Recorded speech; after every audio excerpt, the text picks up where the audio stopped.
Hi, and welcome to the Adored Woman podcast. I am your host, Naomie Thompson, and everything we talk about here is devoted to you feeling totally adored in the best relationship of your life. Today, we're going to be talking about the three aspects or the three secrets of the adored woman. So, what is the adored woman?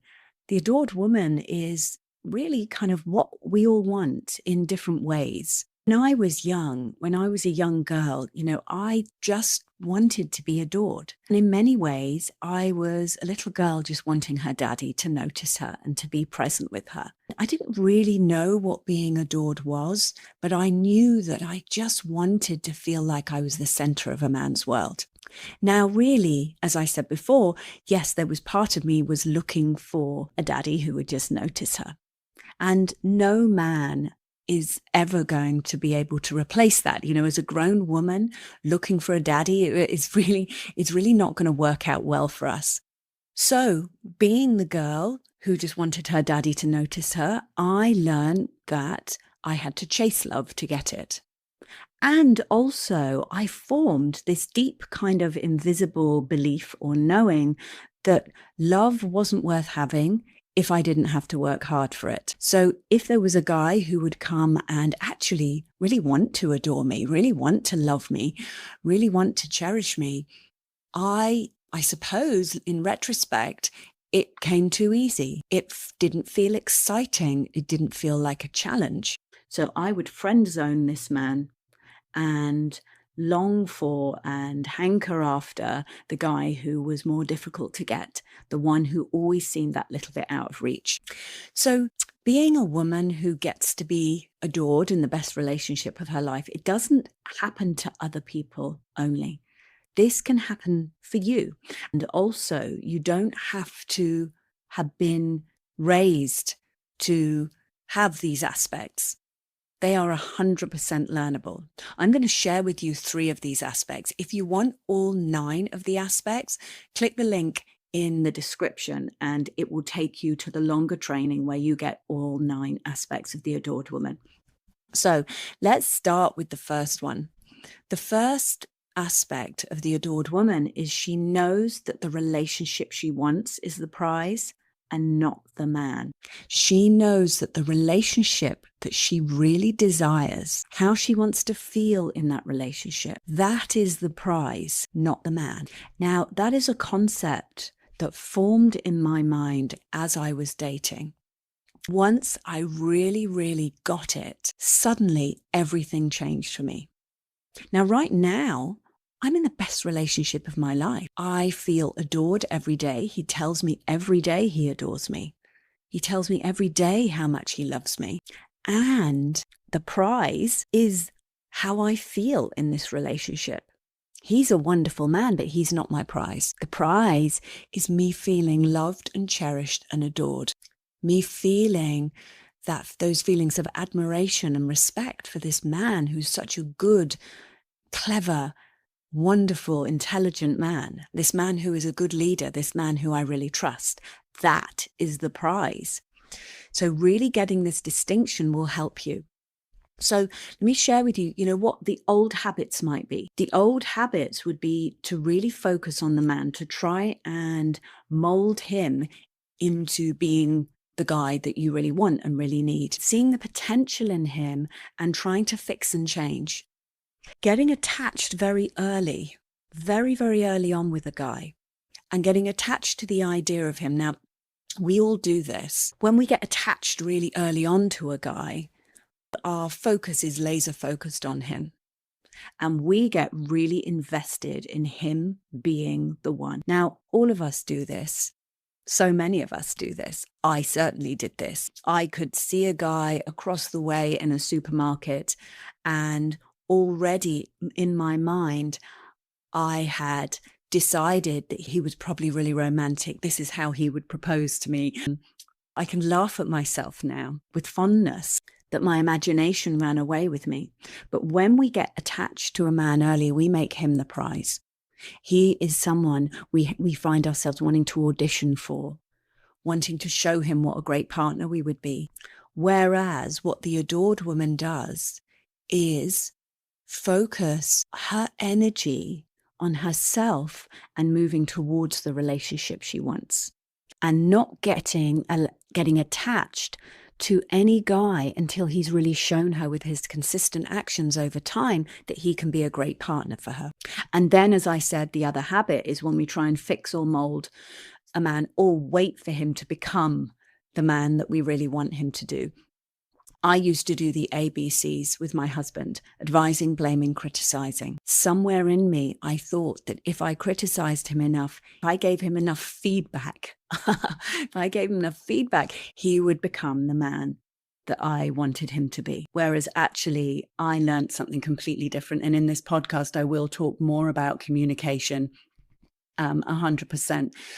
Because how we communicate by not using the ABCs, advising, blaming, and criticizing, will really change everything. So instead of focusing on the man, making him the prize, making him the destination, the adored woman asks herself, can he communicate openly and with warmth? Does he take responsibility for where he's at in life? How does he clean up his mistakes? Is he able to acknowledge his part in where things went wrong in his last marriage or in his last relationship? Does he cherish my feelings, or does he belittle me when I'm upset? And instead of asking yourself, how do I get him to commit? Instead of that, you ask, is he capable of the relationship I want? Does he bring the qualities that I really need in a man? And this is also about understanding yourself. I knew that I was a very sensitive woman. And instead of deciding that I was too sensitive, I just said, Naomie, you're sensitive. And I radically accept that. What you need is a man who is really solid, warm, kind, consistent, clear. He's able to communicate with warmth. That's what you need. What you don't need is someone who is hot and cold, who's flighty, because that's going to just make you anxious. The adored woman gets to know herself. The second aspect of the adored woman is that she understands feminine energy and she knows how to receive. So what on earth is feminine energy? If you're here listening to this, you may well know already, but I just want to share it with you anyway, in case you're new to this whole concept or you've heard of it and don't really get what it actually is. Okay. So masculine energy is about doing, taking action, problem solving, thinking. It's a provider energy, and it's giving. And it's what we do when we're raising our children. Nurturing, cherishing, problem solving. It's all masculine energy, but it's what we need also to be mothers. Children are naturally going to receive. We are not expecting them to give to us in return. So that's the masculine energy. Feminine energy is, instead of thinking, it's feeling. Instead of giving, it's receiving. Instead of doing, it's being. So feminine energy is about the feeling, experiencing, receiving kind of energy. It's not what we're used to as women. We are used to a masculine energy environment in school. This is all about, we get praise for our grades, our achievements, how well we do. Our parents' faces light up when they see that we've done well in a test or an exam. So we look to our achievements. And if you are an accomplished woman, as many of the women I interact with in my working life, then you will get praise and you will get financial gain and you will get, recognition for your achievements and what you do and what you give and what you provide.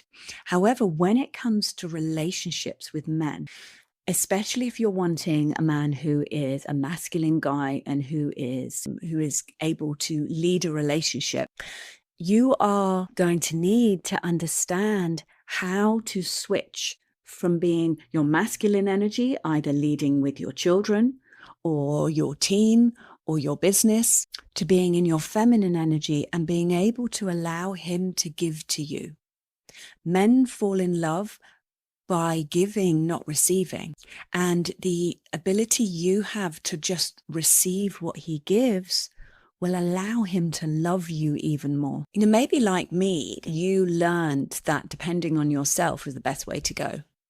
Maybe you felt like you couldn't rely on the men in your life to step up and help you and support you. So you became hyper independent. And that's so natural. So many women do that. So then what can happen is when we meet someone, all our energy goes towards him. That can look like thinking about him a lot, organizing the dates, reaching out to him a lot to compensate for him not reaching out to you. It's like our sights are set on him and we are determined to get him at all costs. It's kind of like hunter energy, where he is the target that we're aiming for. Then what happens is it makes us feel insecure. We feel like we're auditioning for him, and that feels absolutely awful.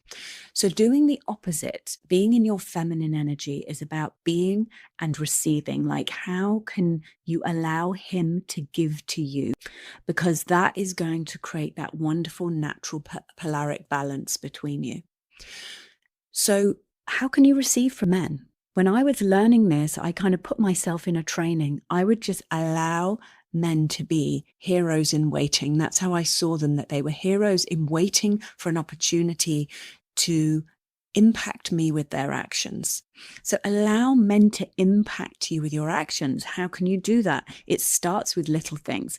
Allow men to open a door for you. Allow your man, if you have one or a date, to carry your bags for you. You can carry your own bags. I know you're capable of it. I know you're capable of opening a door. I know you're capable of paying for your lunch or your dinner. However, allowing a man to do that, allowing a man to pay for the dates, allowing a man to open your car door, to do those things, is allowing him to positively impact you with his actions. And this is about receiving. Receiving is about letting go of control. And I talk more about that in the 9 aspects of the Adored Woman training, the longer version. So do get that if you really want to learn more aspects of the Adored Woman and really dive into this. So the third aspect of the Adored Woman is my favorite. She doesn't wait for a relationship to feel adored. So she knows that she is adored even before she's in a relationship. She is an adored woman, firstly because she adores herself. And that comes from being okay with yourself, even the parts of you that you've tried to hide from the world, the parts of you that are jealous, the parts of you that feel urgent and desperate and needy. Those parts of us that as accomplished women, we don't want to acknowledge. Like, I don't want anyone to know that I feel any of those things. And the next is because when you adore yourself, I mean, it's so easy to open up your heart and let somebody in. And the other is knowing and having the attitude that you are adored by life, that life adores you. The sun adores you. The trees adore you by giving you oxygen. Looking at the people in your life, going, actually, I'm really loved. My friends love me. My friends adore me, even for the perceived faults that I think I have. Actually, do you know, we really love the people in our life even more because we see their vulnerabilities. So not waiting for a relationship to feel adored will give you a whole different vibe. I'm telling you now that you know deep down that you are an adored woman. You walk like an adored woman. You open up your heart to life and experiences, and you know, and you just choose to have the perspective that life, the universe, God, if you have got a God in your life, love you and adore you exactly as you are right now in this moment. That it isn't a relationship that makes you feel adored. It's how you think about yourself, how you speak to yourself, and how you choose to see life and how life responds to you. Because we can have the perspective, life hates me, or life ignores me, or love ignores me, love hates me. How does that leave you feeling? But if you have the perspective of life always ends up turning out okay for me.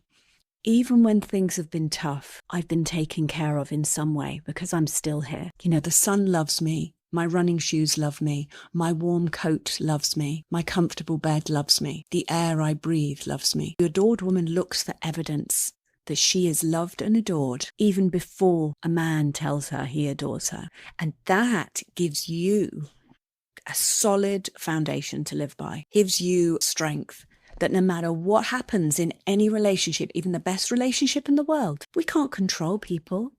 We can't control whether people live or die, whether they're unfaithful or not, whether they stay with us or leave us. But what we can control is how we speak to ourselves and the perspective we have of ourselves. And that is where this is exciting. She doesn't wait for a relationship to feel adored. So I hope you loved hearing those 3 aspects. As I said before, if you want to dive into the 9 aspects of the adored woman, get the free training. I will link it in the description here.